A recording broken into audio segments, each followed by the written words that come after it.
네. 그래서 이것은 분석화학 정리한 내용인데요. 여러분들이 제가 일반학에서 되게 세세하게 얘기했던 것들이 이제 일반학에서 한번 배우고 했던 내용이다 보니까 제가 조금 심플하게 정리를 했는데, 거꾸로 이 심플한 것을 먼저 보고 일반학에서 좀 더 디테일을 잡아가는 것을 봐도 괜찮고요. 혹은 여러분들이 일반학을 충분히 흡수했을 때 마지막 정리 용도로 이것을 다시 봐도 괜찮겠습니다. 그래서 강산과 강연기는 100% 이온화가 되고 이것에 의해서 지배가 되는 상황이다. 그리고 제가 구간 세 가지를 나눠야 된다라고 계속 말씀을 드렸고요. 이것이 6F에 해당하는 내용이 되겠습니다. 약산과 약용기는 평형식을 일단은 잘 쓸 줄 알아야 된다. 그리고 K와 KB를 곱해서 KW다. 그래서 이 논리, 짝으로 된 시소 논리를 잘 기억하라 했었고요. 이것이 6C에 해당하는 내용이 되겠습니다. 그다음에 약산평형 문제인데요. 그래서 우리가 HA의 해리가 KW보다 우세 할 때는 KW를 고려하지 않는다라고 얘기를 했습니다. 그래서 10의 -6승 모의농도보다 작을 때는 적절하지 않은 것이지만 우리가 보통은 이렇게 우세하다 생각하고 근사를 하는 것이죠. 그래서 일단은 KW를 무시한 채로 한다면은 이런 식으로 작성을 할 수 있는데, 만약에 내가 그 분석학에서 5%가 아니라 1%라고 하는데 여러분들 일반학 책에 5%로 있었으니까 5%로 하시면 됩니다.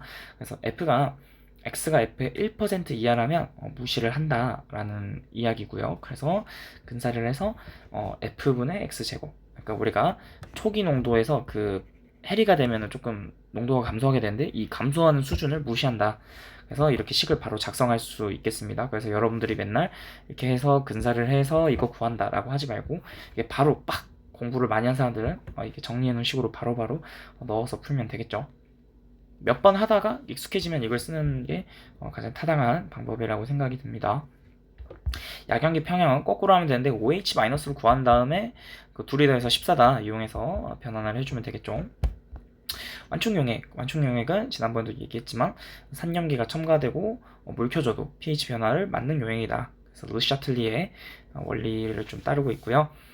1대1 지점에서 최대고 10대1 이내 범위에서 완충작용을 해서 뿔마 1 값의 그 BKA의 뿔마 1 지점까지 완충 범위다, 완충 용량이다 라고 했고요. 핸더슨 하셀바우식은 산염기 평형식의 재배열이다. 그래서 BKA와 그 초기 농도분의 그것의 짝염기 이렇게 했었고, 염기도 거꾸로 할 수 있는데 굳이 뭐 그렇게 할 필요 없다. 어쨌든 잘 이해하고 있으면 어렵지 않은 내용이 되겠습니다. 네, 그래서 근사가 아닌 재배열이기 때문에 결국 그 이 f-x를 f로 근사하는 과정이 전제가 되어 있다 라는 것입니다. 그때 핸더슨 하셀바우식을 사용할 수 있다. 왜냐면 우리가 초기 농도를 집어넣고 있기 때문에. 센 것과 약한 것은 완전히 반응한다. 이것이 이제 그 적정의 원리 혹은 완충의 윤리가 되겠습니다. 센 것과 약한 것은 완전히 반응해서 약한 것이 없어지면은 르샤틀리에로 또 보충되고 이런 식이라는 거죠. 그 다음에 이양성자성 산염기입니다. 그래서 이것도 이런 식으로 쓸 수 있는데 우리가 대부분은 KA1이 KA2보다 압도적으로 커서 그냥 일양성자성 산처럼 생각하는 게 다 이양성자성 산염기 평형을 푸는 방법이다. 평형일 때 이런 거지 적정일 때 이런 게 아닙니다. 이거 주의해 주시고, 중간 형태는 그 양쪽성 양성자성으로 이 두 개가 비슷해서 평형의 체계적 처리를 해야 되는데 이것이 이제 분석화학에서만 나오는 건데 여러분들이 이 과정을 조금 아실 필요는 없고요. 그래서 결론인 요거가 일반화학 책에 잘 설명이 되어 있습니다. 그래서 PK1과 PK2의 중간 지점 2분의 1의 pH를 가진다. 그래서 생각을 해보면은 그 아까 다양성자성이 이렇게 있어서 뭐 VE1 아니 뭐 급한 구간이겠죠. 잠시만요. 쓱 급해지고 쓱 급해지고 뭐 이런 식이었는데 여기서 급한 지점 이 pH 이 당량점 지점은 얘와 얘의 중간이다 뭐 이런 식이 되겠죠. 그래서 적정까지 가면은 오히려 더 쉬워지는, 그러니까 여러분들이 어려워도 일단 당황하지 말고 한번 쫙 들어보는 게 중요하다는 거죠. 그래서 계산법이 요약되어 있는데요. 그래서 H2A일 때는 1양성자성산, A-일 때는 1염기성 염기로 간주하고, 가운데일 때는 이 평형의 체계적 처리를 이용한 식을 이용한다. 그래서 여러분들은 요거만 기억을 하면 되겠습니다. 그다음은 산염기 적정인데요. 강산간염기는 어렵지 않으니까 패스하고 이제 여러분들이 그 적정 그래프를 보고 섹션을 나눠야 된다. 당량점 이전과 당량점과 당량점 이후 이 세 구간으로 나눠서 생각을 하면 됩니다. 그래서 우리가 뭐 일반화 그 화학원 때는 염중산 혹은 산중염 이렇게 나눠서 케이스를 나눠서 생각했던 것과 산중염 이거와 상응한다고 생각하면 되겠습니다. 근데 여기서 제가 추천드리는 방법은 우선 이것을 이용해서 당량점을 구하고, 그래서 당량점 이전에는 우리가 가령 당량점이 10mm인데 만약에 3mm만큼 들어갔다라고 한다면은 전체 10 중에서 3만큼이 반응하고 7이 남은 상태일 거라는 거죠. 그래서 남아있는 OH-의 분율을 구해주고 초기 농도를 곱하고, 근데 우리가 그러니까 이거 반응한 양을 얘기해 주는 건데, 우리가 결국 반응을 시키면서 용액을 더 넣어서 묽혀지기도 했기 때문에 이 부피가 묽혀진 정도, 물킴 인자까지 해서 곱해주면은 바로 구할 수 있는 것이고요. 그래서 예시가 이렇게 실제 숫자로 해놨습니다. 그래서 몰수를 구해서 열심히 계산하는 게 아니라 그냥 이렇게 바로, 우리가 농도가 결국 부피분의 몰수인데, 그래서 몰수는 얼만큼 변했고 부피는 얼만큼 변했는지 우리가 그 변한 만큼을 그 초기 농도에다가 곱해줘서 해결을 한 거라고 이해를 하면 되겠습니다. 그래서 당량점일 때는 그 pH가 7이고요.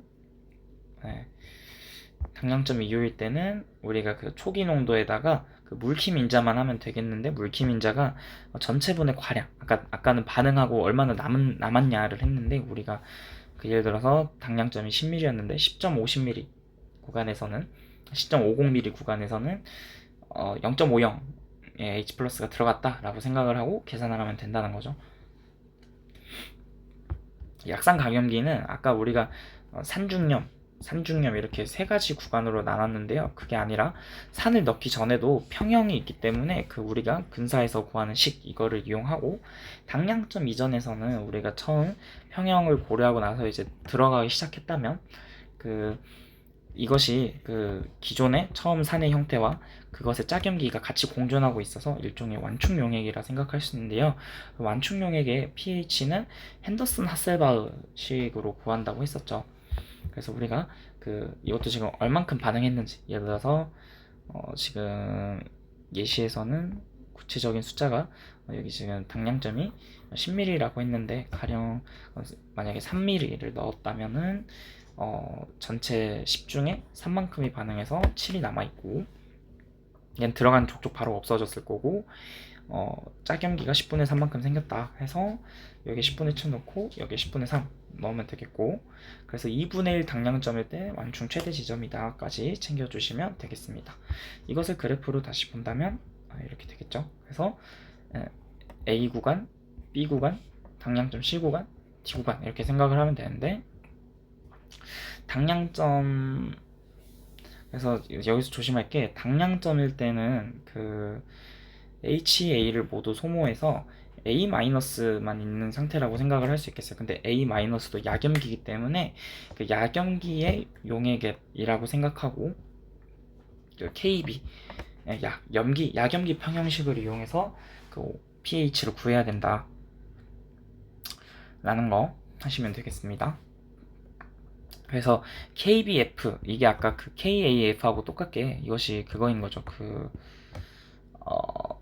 이것이 OH-의 몰 농도를 구한 거고, 그것에다 로그항을 씌운 게 POH고, POH를 구해서 14에서 빼서 pH를 구하는 과정인데요. 여기서 조심할 게, 농도를 우리가 처음 문제에서 제시한 농도를 바로 넣으면 안 되고요. 가령 우리가 약산 이거 있으니까 0.1몰 농도 이런 식으로 바로, 제가 아니고 여기 있네요. HA에 0.02몰 농도를 바로 넣으면 안 되고, 왜냐면 우리가 그 적정을 하는 동안 계속 용액을 넣어서 좀 묽혀졌기 때문에, 그래서 물킴 인자를 곱해야 된다. 어쨌든 이걸 계산하게 되면 7이 아니다 라는 거. 당량점 이후에서는요, 그 물킴 인자가 조금 뭔가 지워졌네요. 물킴 인자, 당량점 이후에서는 OH- 초기 농도에 물킴 인자를 곱하면 되는데, 물킴 인자는 여기서 전체 부피분의 과량 부피가 되겠습니다. 결국 왜냐면 이 강염기가 그 약산의 짝염기보다 약산의 짝연기보다 훨씬 우세하기 때문이죠. 그래서 이 그래프를 보면서 구간을 세 구간으로 나눠서 생각하고 약산은 하나, 둘, 셋, 네 구간으로 나눠서 생각한다라는 거. 이 양성자성 계에서는 어쨌든 두 배를 넣어야 되는데 그래서 V2까지의 구간 이렇게 생각했을 때 이게 이 하나가 약산의 평형과 같은 거고 여기서 한 번 더 있다는 거죠. 그래서 이것을 계산하는 것까지 분석학에서 많이 하는데요. 여러분들이 이거 같은 경우에는 여기서 약간 약산처럼 행동하는 게 두 번째 완충형에서 오히려 약염기성이 더 짙어지는 상황이다 보니까 이것을 좀 생각하기는 어렵고요. 그래서 일반학 책에는 소개만 되어 있는 거라서 여러분들이 묘 강산 강염기와 약산 강염기를 좀 잘 이해를 하시고 교수님의 성정에 따라서 좀 이걸 물어보면 한 방에 다 해결되기 때문에 이걸 물어볼 수도 있는데 아무래도 가운데 구간을 좀 물어보는 게 좀 쉽지 않기 때문에 그래서 가운데 구간은 요식보다는 제가 아까 말했지만 2분의 1 pKa1 더하기 pKa2로 pH를 많이 구한다고 했고요. 그래서 이것을 이용해서 적당히 하니까 참고만 하면 되겠습니다. 이렇게 해서 산염기 파트를 마무리했고요. 그래서 일단 산과 염기의 정의 잘 생각하시고 분자 구조에 따라서 산염기 세기가 어떻게 달라지는지, 그러니까 왜 강산이고 왜 강염기고 왜 약산이고 약염기인지 분자 구조, 전기 음성도로 생각해서 하는 것들을 전하의 재분배를 통해서 이해를 해봤고요. 그 다음에 강산 평형과 적정까지 어려운 얘기들을 한꺼번에 했는데 충분히 공부한다면 맞출 수 있는 구간들이니까요. 여러분들이 이 섹션 나눠서 구하는 것만 좀 잘 하면 되겠습니다.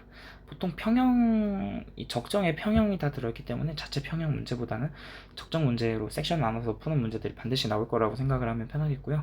적정 연습을 하면 되는데 적정을 풀기 위해서 앞서 있는 평형 문제들을 많이 공부를 하면 되겠습니다. 네, 오늘은 여기까지 한번 해볼게요. 수고하셨습니다.